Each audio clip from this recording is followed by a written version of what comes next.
Hi everyone, welcome to my video diary. If you've lost a baby or you're grieving a miscarriage and still feel heavy, this is for you. This is a follow-up to my first video where I discussed like healing while hurting, and I am in my car. The reason that I'm in my car is because this is my journal. This is my diary to God and for myself.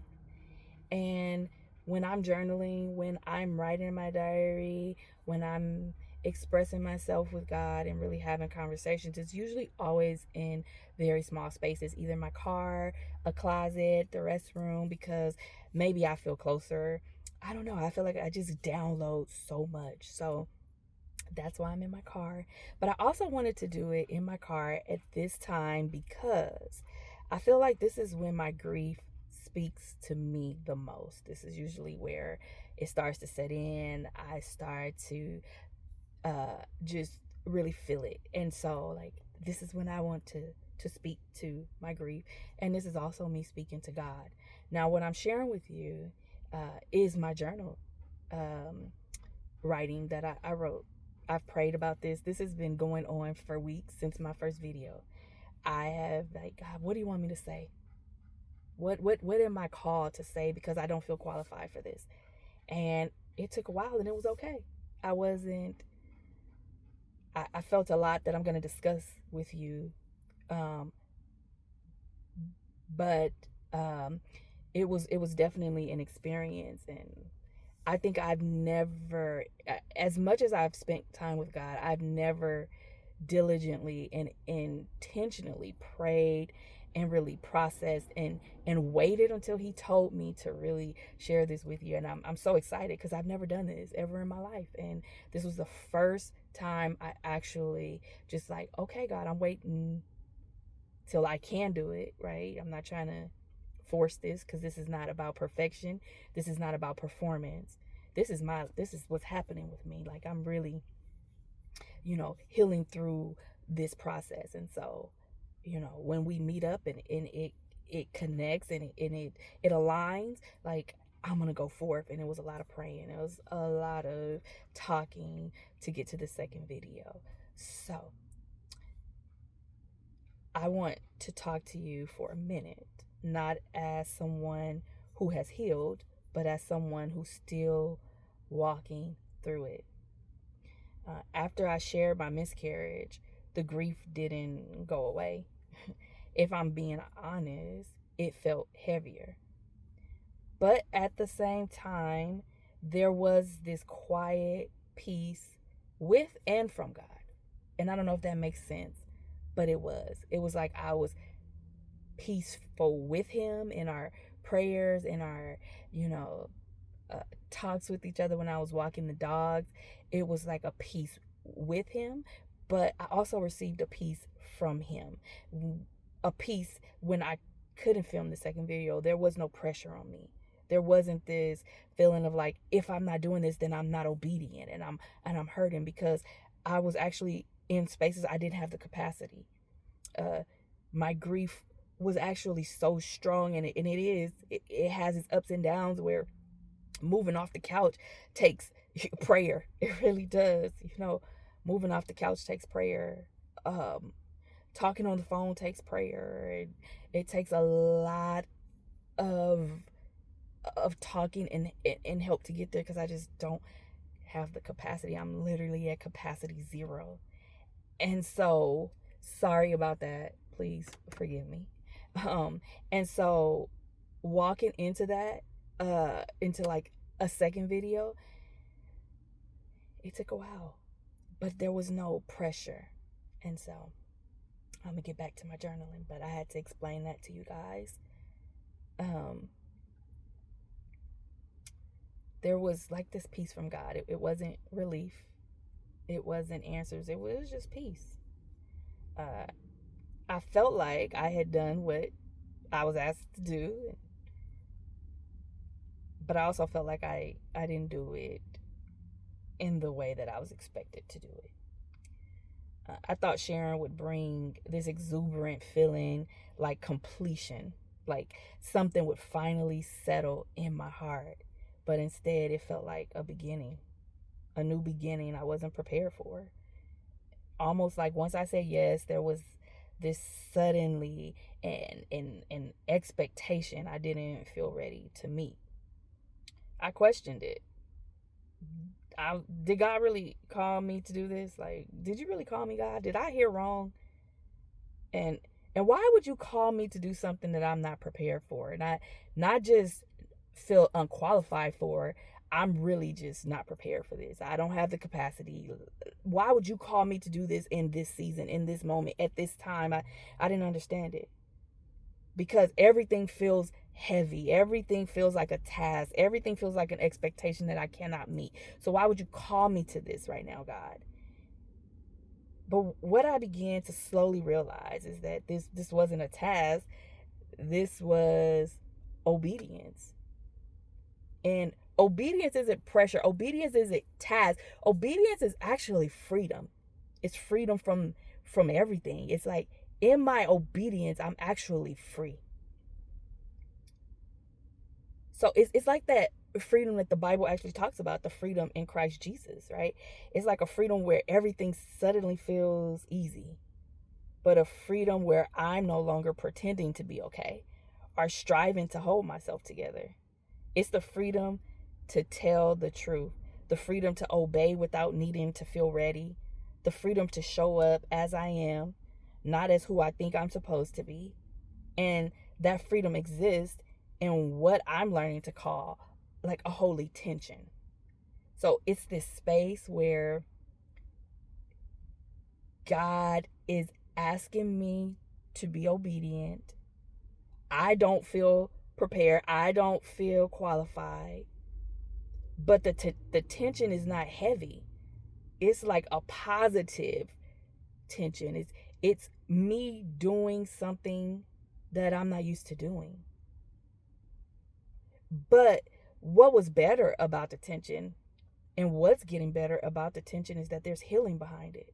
So if I can move through it, right? And in my mental health, we call it, in my mental health groups, we call it positive resistance. It's your body's resistance saying, no, you're not ready for this. No, like, hey, let's stop. Hey, this is too much. So I've learned to take the cues for sure. But I've also learned the coping mechanisms to help me move through where I'm not ready to go. But I'm like, let me dip my toe. And then let me dip my toe some more. And let me dip my toe some more. That is not saying that I am healed. And I'm learning that just exposing myself to what could actually start to not heal me, because I don't believe you ever really heal from a miscarriage, but it just allow me to live, because what I've been doing is not living, and I don't know how to get back to that. And so there is a freedom, and I enjoy it. I'm starting to learn to enjoy the positive resistance. I'm starting to understand the tension of grieving and still trusting God. I'm starting to understand the tension of feeling weak and still being called. I'm starting to understand the tension of not having clarity and still choosing obedience. Not because I have it figured out, but because Christ meets us in the middle of that tension. And that's the freedom I'm discovering. Not freedom from the pain, but freedom to walk faithfully through it. After I shared the video, I received really kind feedback and people kept asking about a second video. But I want to be honest with you, it felt too heavy. I felt like I was letting myself down, people down, even though I had already shown up. I felt like they're asking me for something I can't give. And like, how do I do this? But not only that, God, you're asking me for something that I'm not prepared to give, that I don't even understand how to walk in this. So like, how do I do this? And I've already shown up, right? But I think a part of me believed that sharing would make my heart feel lighter. And when it didn't, I wondered if I had failed. A year later, this part of healing still feels complicated. I'm still suffering, but I'm also learning that suffering isn't the same as victimizing myself. It just means I'm human and I'm still healing. And after enough people gently asked for the second video, something became really clear to me. My voice still matters. My perspective matters. My perspective needs to be heard, even if it only reaches one person, even if it only helps one heart feel less alone. Because this isn't about being seen. It's really just about being faithful. And sometimes what God asks us to do doesn't feel productive or impressive. It just is what it is. It's eternal. So it doesn't feel productive. It doesn't feel impressive. It just feels, but it feels eternal. It feels eternal. And in this miscarriage, as much as I'm hurting, as much as I'm acquainted with grief, as much as I feel broken, as much as it hurts every day, this feels eternal though. It doesn't feel wasted. It doesn't feel like lack. It feels blessed. It feels like prophecy. So, if you're here and your grief hasn't lifted yet, that doesn't mean you're doing this wrong. If you still feel hurt, if you still can't get out the bed, if you still can't shower, if you still can't go to those places you went to when you were pregnant, if you still can't walk into social circles, I want you to know that you're not alone. You're not doing this wrong. Nothing's wrong with you. You're not weak. You're not behind. I don't care if it's a year. I don't care if it's 6 months. I don't care if it's 3 months. I don't care if it's 5 years. You're not behind, and you're not failing just because it still hurts. Sometimes obedience looks like speaking even when your mind is fighting you. I'm still here. I'm going to keep going. But it's so funny because what I realized is that the miscarriage didn't disqualify me. It didn't disqualify me. And miscarriage is not just, to me, like, it is definitely associated with birth in children, but I think we all suffer miscarriage, even men, even, people who can't have children. Miscarriage is life. You miscarriage hope. You miscarriage foundation. You miscarriage future. You miscarriage family. Miscarriage is everything. But I want you to know, and I want to speak life into you today. And I want you to know that miscarriage doesn't disqualify you. God didn't change his mind about you. God's gifts and calling on your life are not withdrawn because of this miscarriage, and also this place of surrender, and also this place of hurt, and also this place of pain. It doesn't disqualify you. He didn't withdraw his love for you. He didn't change his mind about you. You couldn't have earned this. You don't need to work for this. It doesn't disqualify you. It doesn't disqualify me. This place that I am in, it hurts. I wonder, God, why can't I walk into this? Why can't I go to the baseball game? Why can't I do this? Why can't I feel the joy? But he said, yes, it's okay. It's a process and you're not disqualified. And you are right. Sit in it. It's okay. Feel it. Because you're going to be able to help the next person. God remains faithful to what he begins. He watches over his word. He makes sure his word performs. God's promise isn't fragile. I want you to understand this. If he's promised you that, it will come to pass. And that's not easy getting to that. I want to be very clear. It's not easy getting to that point, but you got to believe it. This is the stuff I have to tell myself. These are things I speak over to myself over and over again. I speak to my grief. I'm not disqualified. He said it. It's going to come to pass. I don't know how, but I'm trusting him. It said, the Bible, there's a song that says, the blood that gives us strength from day to day, it will never lose its power. So as long as the blood still flows, as long as he still promises, as long as he gives me breath, as long as I can wake up, I'm not disqualified.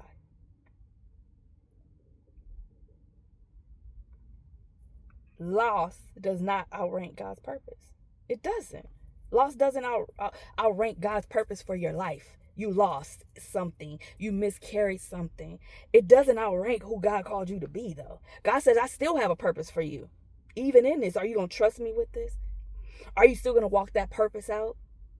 I think the thing I pray for the most is I was like, God, help me to still walk this purpose out. I don't want to be a person who stops living because of this. And even when it feels like that, I'm like, it's not that, because I'm still going. I'm still going to get help. I'm still asking for help. I'm still doing the things that I feel like will help me, will heal me.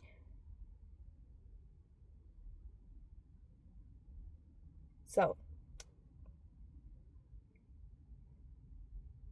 sometimes obedience looks like speaking, even when your mind is fighting you. Speak even when your mind is fighting you. Find you someone you trust. Find you a space that you trust. And speak. Because if you don't speak, it has power over you. You don't understand how to walk through it. And guess what? It's keeping you isolated. So speak. And it doesn't have to look like speaking the way people want you to, showing up how people want you to.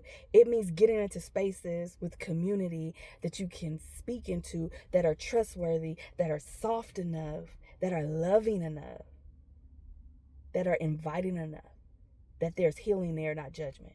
So get into those communities. I offer this to be a community to you. I will pray for you. I will pray with you.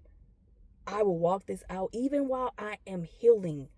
I have learned that walking with other people while I'm healing, actually, it helps heal me. Because I guess that's who God called me to be. That's who he created me to be. I have no choice in this. I realized that I was chosen. I didn't choose God. God chose me. It's been on me since I was a little girl. And so he also has given me the space, even when it hurts, even when I don't feel capable, able, not as much as I used to be able to, because I don't have the capacity, but he still allows me to help people and be a blessing to someone while I'm hurting. So I thank God for that. And I want you to know that I'm here. I'm not going anywhere. I'll be back with the third video. I'm going to really try to get it out a little quicker, but I'm going to be honest, it's really on God's time and my time with him. But I pray that this blesses you. I pray that you know that a brighter day is coming. You know, I'm going to share a quick story with you really fast before I leave. So the other day I was walking the dogs, and I had walked so far. I had walked them our regular path, and then I was coming back to the house. But my spirit spoke and it said, no, keep walking. I was like, why? Why am I going to keep walking? Right? Like, I got to get back to the house. I got to go to program. I got all this stuff to do. It said, keep walking. So I was obedient. I just kept walking. So I'm walking, and on the side of my house, it's a very long, like at least a half a mile of road, right? And so I walked that road all the way to my house, and I don't usually take the dogs on that road because they're runners, and I don't like them to know the neighborhood. I'm like, no, you just need to know this little bit. But anyway, so I'm coming back, and God told me, he stopped me. He said, turn around and look. He said, look how far you've come. He said, you remember this time last year when you said you weren't going to make it? Like, how does this get better? How do you get dressed? How do you shower? How do you wash your hair? How do you take care of your children? How, God? I don't see a future. I don't know. I don't see how this gets better, but look back. Progress is not perfection. And just because you don't see the budding doesn't mean that it's not happening. That's what he told me. And I was just like, thank you, Father. Because sometimes it's hard to see. But God. So I thank you. I thank you for the bottom of my heart for giving my grief space in your world. And I'll talk to you later. The lights off. Bye.